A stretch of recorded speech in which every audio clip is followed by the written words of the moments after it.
நேத்தே முதல்வருடைய அறிக்கையில ரொம்ப தெளிவாக சொல்லப்பட்டிருக்கு. எப்படின்னா இது வரைக்கும் நம்மளுடைய கரண்ட் கெப்பாசிட்டி, அதாவது 30 மில்லியன் பேசஞ்சர்ஸை ஹேண்டில் பண்ற கெப்பாசிட்டி இப்ப இருக்கிற கரண்ட் ஏர்போர்ட்டுக்கு இருக்கு.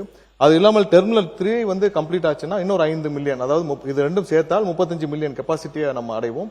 அது இல்லாமல் டெர்மினல் 5, அதாவது நார்த் வெஸ்ட்ல டெர்மினல் 5க்கு நம்ம கம்ப்ளீட் பண்ணி முடிச்சோம்னா, திட்டமிடப்பட்டு முடிச்சோம்னா கூடுதலாக 20 மில்லியன் பேசஞ்சர்ஸை ஒரு வருஷத்திற்கு கையாளக்கூடிய கெப்பாசிட்டி, அதாவது வருஷத்திற்கு 55 மில்லியன் கெப்பாசிட்டி நம்ம கையாளக்கூடிய திறமை இப்ப இருக்கிற கரண்ட் ஏர்போர்ட்ல டெர்மினல் 3, டெர்மினல் 5 முடிச்சோன்னா இருக்கும். இது எப்படின்னா இப்ப இருக்கிற பெங்களூர் ஏர்போர்ட் 4.5 மில்லியன் பேசஞ்சர்ஸ் ஒரு வருஷத்துக்கு ஹேண்டில் பண்றாங்க. அதை விட 10 மில்லியன் அதிகமாகவே ஹேண்டில் பண்ணக்கூடிய அளவுக்கு திட்டமிடல் முடித்த பிறகுதான் இது குறித்த அறிக்கையை முதல்வர் அவர்கள் தெரிவித்தார். அதாவது இப்ப இருக்க கரண்ட் ப்ராஜெக்ட்ல நிறைய தவறான தகவல் கொடுக்கப்பட்டிருக்கு. அதாவது என்விரான்மெண்டல் கிளியரன்ஸ் வாங்கிட்டோம்னு சொல்லிருக்காங்க. கிடையாது, என்விரான்மெண்டல் கிளியரன்ஸ் வாங்கப்படவில்லை. அதாவது என்விரான்மெண்டல் இம்பாக்ட் அசஸ்மெண்ட் கூட இதுக்கு பண்ணல. இது அதுவே பண்ணாமல் என்விரான்மெண்டல் கிளியரன்ஸ் வாங்க முடியும். என்விரான்மெண்டல் கிளியரன்ஸ் இதுவரைக்கும் வாங்கப்படவில்லை. மிகவும் அதுல நிறைய வாட்டர் பாடிஸ் இருக்கு. அதனாலதான் இந்த திட்டம் 5 ஆண்டுகளாக, அதாவது அதிமுக காலத்தில் ஆரம்பிக்கப்பட்டாலும் 5 ஆண்டுகளாக எந்தவித நகரும் இல்லாமல் இருந்ததுக்கு முக்கிய காரணம் பெரும்பாலும் நீர்நிலைகள், விவசாய நிலங்கள், 3 போகம் விளையக்கூடிய நிலங்கள். இதுல இப்ப அதிகமாக கவலைப்பட்டு இங்க கதறுபவர்கள் அனைவரும் பாத்தீங்கன்னா ஒண்ணு ஜி ஸ்கோர் மாப்பிளைக்காக இருக்கட்டும், இல்லைன்னா அதுல கருப்பு பணத்தை கொண்டு போய் முதலீடு செய்தவர்களா இருக்கட்டும், வேற யாருக்காகவும் இருக்காது. கண்டிப்பாக விவசாயிகளை மட்டும்தான் கணக்கில் வைத்துக் கொண்டு இது செய்யப்பட்டிருக்குது, வேற யாருக்காகவும் இல்லை. யாரு பேசுறீங்க? யாரா ஒருத்தர் மாண்பு தங்கம் தென்னரசு அவர்கள், மாண்பு தங்கம் தென்னரசு அவர்கள், தங்கம் தென்னரசு அவர்கள் உட்காருங்க. பேரவைத் தலைவர் அவர்களே, பேரவைத் தலைவர் அவர்களே, விவாதம் பேரவைத் தலைவர் அவர்களே முடிச்சிருங்க. முடிங்க. பேரவைத் தலைவர், சட்டத்துறை அமைச்சர் எல்லாத்திற்கும் இங்க பாருங்க, எல்லாத்திற்கும் எந்திரிக்க வேண்டியது. இது ஒண்ணு பிடி பீரியட் இல்ல, எல்லாத்துக்கும் எந்திரிச்சு உட்கார அளவுக்கு. ஜி ஸ்கொயர் மாப்பிள்ளைன்னு சொன்னா என்ன தவறு இருக்கு? ஜி ஸ்கொயர் மாப்பிள்ளைன்னு ஊரே சொல்லுச்சு, என்ன தவறு இருக்கு? இது எல்லாத்துக்கும் எந்திரிச்சு உட்காருக்கு. இது ஒண்ணு பிடி பீரியட் இல்ல. உட்காருங்க, பேசலாம். உட்காருங்க. மாண்புமிகு தங்கம் தென்னரசு அவர்கள். மாண்புமிகு சட்டத்துறை அமைச்சர் இந்த அளவிலே தன்னுடைய பதிலை, விவாதத்தை கொண்டு போக விரும்புவார் என்றால் I can also pay you in the same currency. G square மாப்பிள்ளை என்று நீங்கள் சொல்வீர்கள் என்று சொன்னால் வேறு எந்த லாட்டரி மருமனுக்காக புது விமான நிலையத்தை நீங்கள் கொண்டு போவீர்கள் என்று நான் கேட்க முடியுமா? நான் கேட்கவா? நான் கேட்கிறேன்.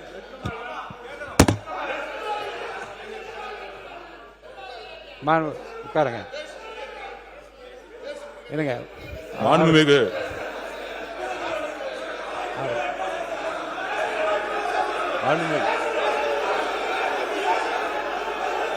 உட்காருங்க.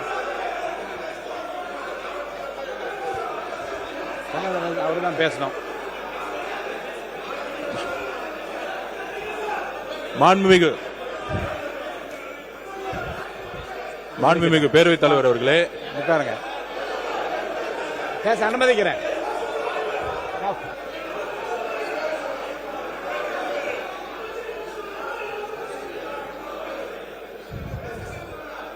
நீங்க சுருக்கமா சொல்லலாம். மாண்புமிகு பொதுப்பணித்துறை அமைச்சர் சுருக்கமா சொல்லி முடிக்கணும். உட்காருங்க. அவர் சொல்லட்டுங்க.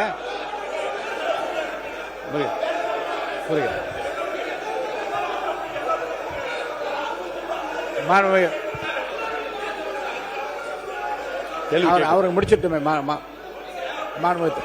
அவர் என்ன கேள்வி வேணா கேட்கட்டும், அதுக்கு நான் ரெடியா இருக்கேன். பதில் அண்ணன் கேட்க சொல்லுங்க. நீங்க உட்கார்ந்துங்க. அவர் பேசிட்டான். மாண்புமிகு தங்கம் தென்னரசு அவர், மாண்புமிகு தங்கம் தென்னரசு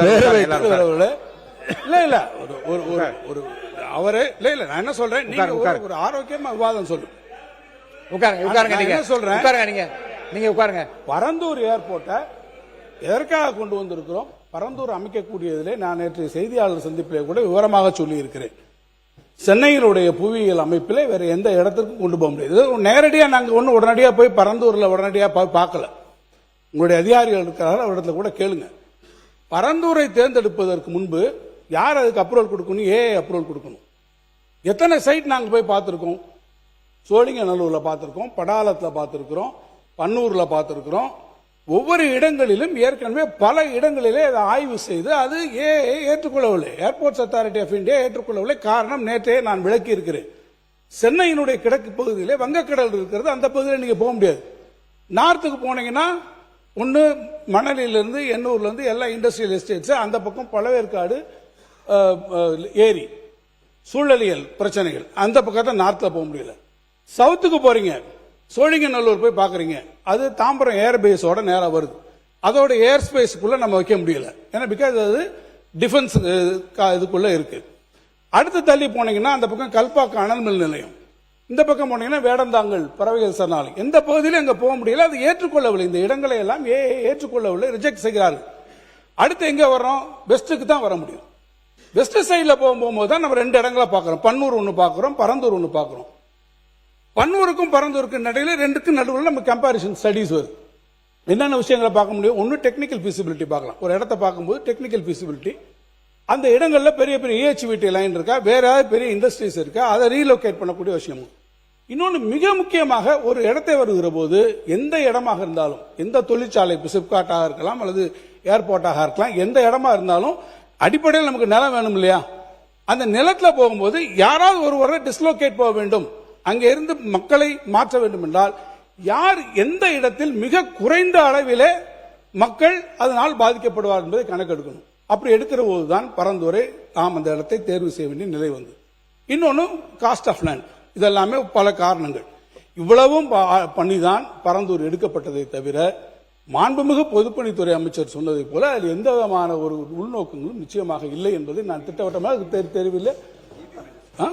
இல்ல அவர் ஒன்று சொன்னார், மாண்புமிகு பொதுப்பணித்துறை அமைச்சர் அவர்கள் சொன்னார்கள்.